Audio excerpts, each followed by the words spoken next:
Muchas gracias por estar aquí en este blog temático de pago por servicios ambientales. Creo que es fundamental por dos aspectos. El primero, porque nos permite determinar y conocer algo de la aplicación de instrumentos económicos en el territorio para la conservación. Y segundo, nos ayuda a entender más esto desde la experiencia.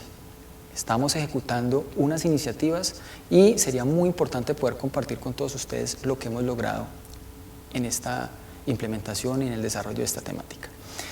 Uno se preguntaría por qué trabajar el tema económico cuando está hablando en el territorio y cuando uno decide hacer conservación. Parte un poco de lo que uno puede pensar es que se debe tal vez a dos cosas. La primera es que estamos en un momento en el cual pues, tenemos mayor preocupación por todo lo que tiene que ver con la conservación, por todo lo que tiene que ver con los recursos naturales, por todo lo que tiene que ver con los servicios ambientales y porque estamos en un paradigma de cambio climático. Eso nos lleva a pensar en este tema.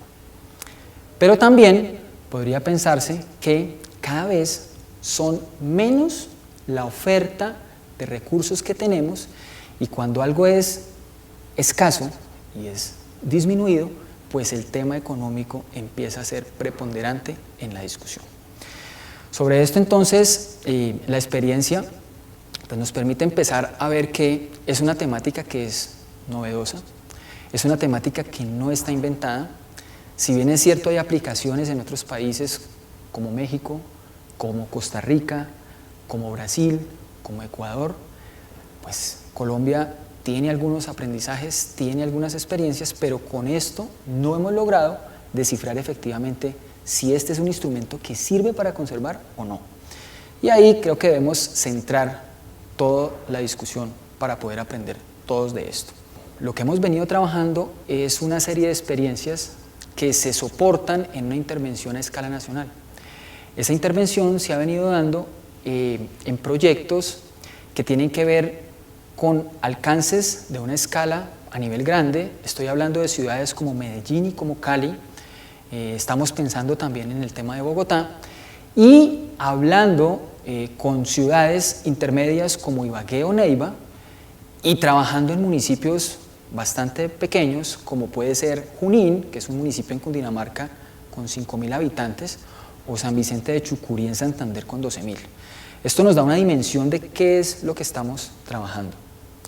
En ese sentido, hay aprendizajes y hay cosas que nos han llevado a pensar que debemos empezar a hacer una serie de cambios y de innovaciones con respecto a cómo actuar con esta temática. ¿De dónde partimos? Nosotros partimos de la teoría. ¿Qué nos dice la teoría? La teoría nos dice que hablar de pago por servicios ambientales es referirse a tener 5 condicionantes o 5 cosas que nos permiten que ese tipo de iniciativas se den. Primero, que haya un servicio ambiental definido. Segundo, que haya una transacción voluntaria. Tercero, que haya alguien que compre o demande algo, alguien que oferte o venda algo y que se pueda demostrar que hay una adicionalidad en esa transacción. Eso es lo que ha movido la temática del pago por servicios ambientales, que hemos visto que si bien es cierto aplica y puede partirse desde el tema económico, tal vez dependiendo de donde uno lo vaya a colocar, pues tiene que hacer uso de otra serie de elementos y de contextos a nivel de territorio. ¿A qué me refiero con esto? Si pensamos que el instrumento económico lo vamos a aplicar como está planteado desde el punto de vista económico, podríamos decirlo que la temática va, pero que hay unas externalidades que están ahí y implementamos la temática. Nosotros estamos haciendo algo que es un poco al contrario. Estamos verificando el contexto y estamos encontrando que es el contexto en últimas el que determina la implementación del instrumento o no en el territorio. Allí, pues los aprendizajes han sido importantes y nos muestran que es una mezcla de cosas que pueden estar pasando a nivel de intervención en el territorio o a escala de paisaje de territorio. ¿Qué hemos venido encontrando?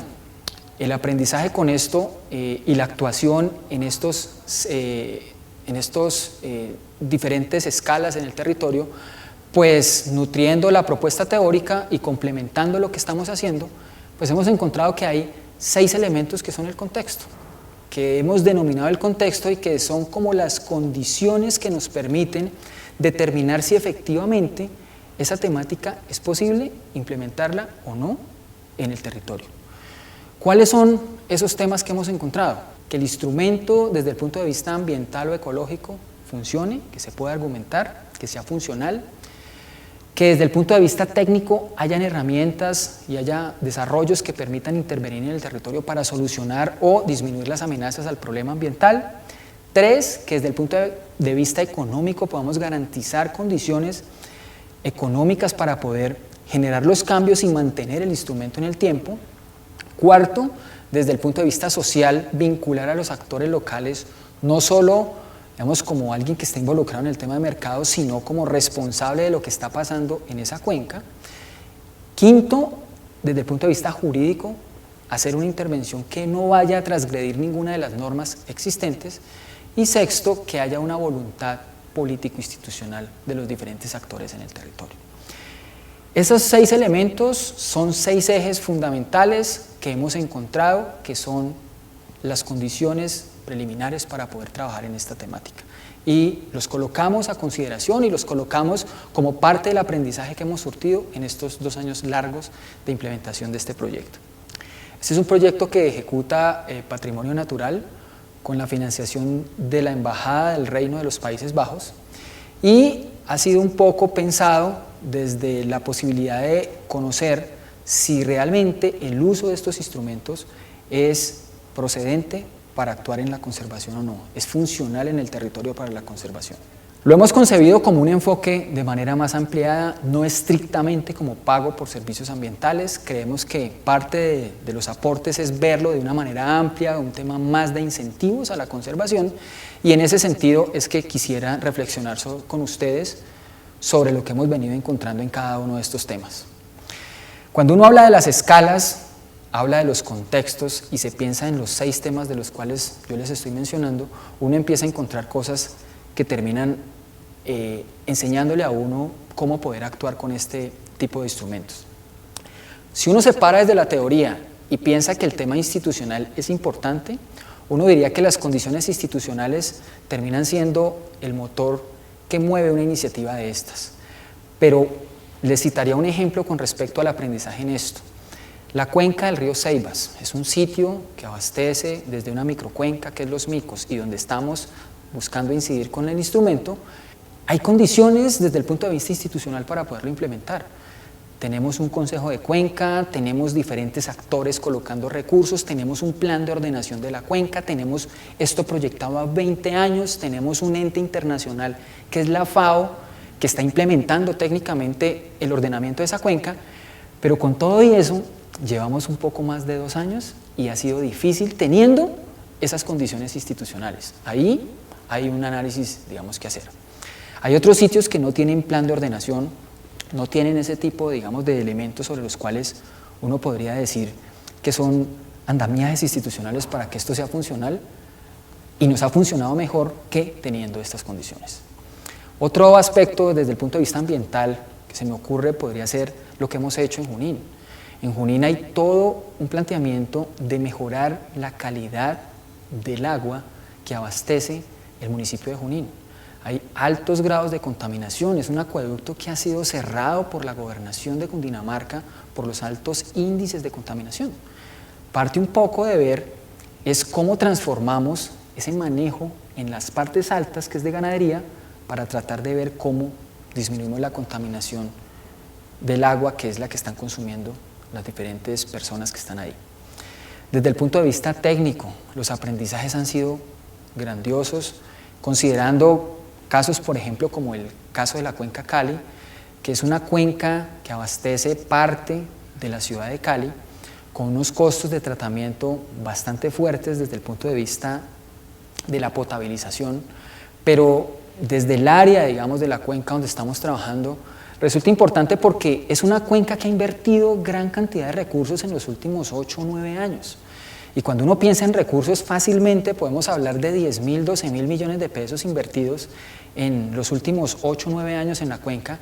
Y hasta ahora que hemos llegado con esta iniciativa articulada a esas iniciativas de la cuenca, pues hemos encontrado con el modelamiento hidrológico, que es un aspecto meramente técnico, cómo podemos focalizar esas áreas y encontrar en dónde es que podemos hacer la diferencia con los recursos que podemos tener las diferentes instituciones.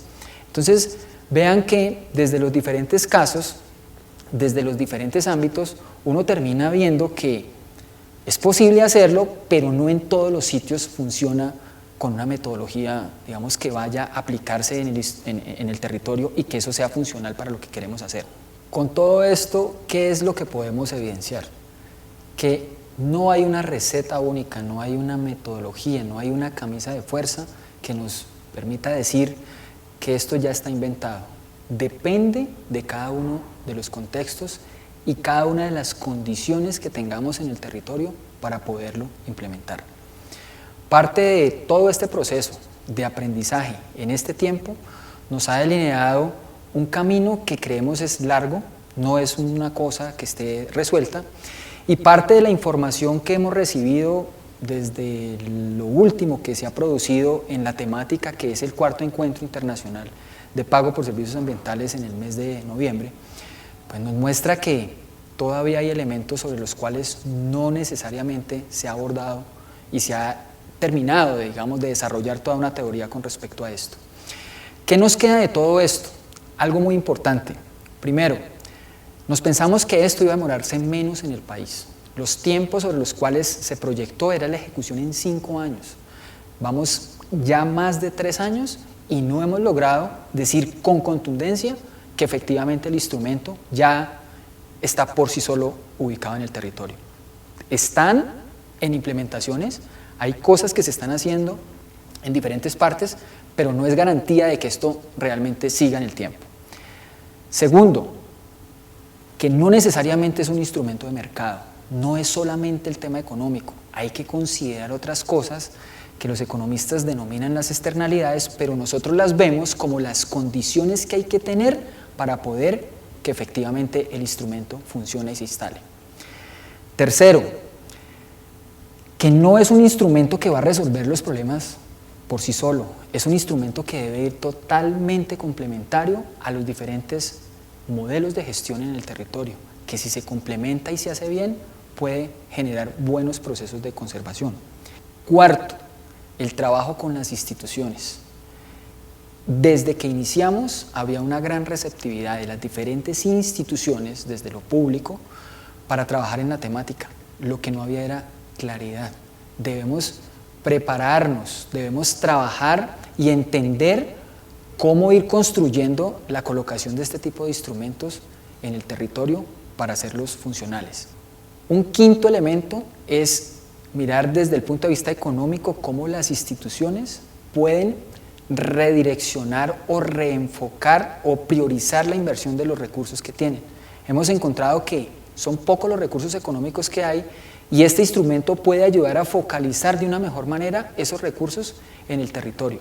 Y un sexto elemento que resulta fundamental es el tema jurídico y el tema político. Si no resolvemos muchos de los vacíos jurídicos, vamos a tener menos probabilidades de poder implementar masivamente este tipo de instrumentos a nivel de territorio.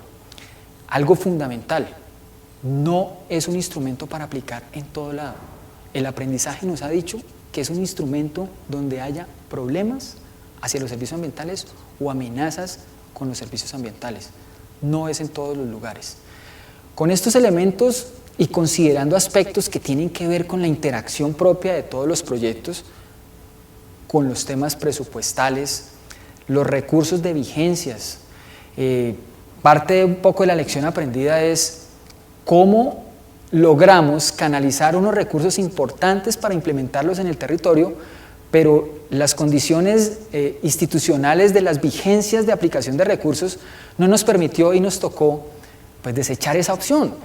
Para nosotros una pérdida desde el punto de vista del proyecto, para la iniciativa una pérdida porque no había recursos para implementar y para la misma institución que no los pudo aplicar pues es una pérdida porque colocó unos recursos en un presupuesto que no logró ejecutar al finalizar su periodo.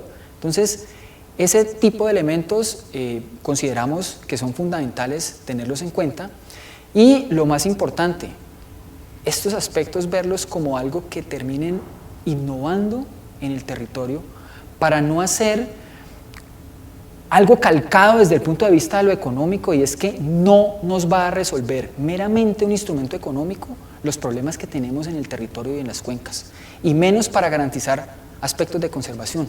Debemos tener apertura, saber qué combinar con qué para hacer del uso de los instrumentos una mejor estrategia para poder generar conservación en el territorio. Les agradezco muchísimo por su tiempo, muy amables. Gracias.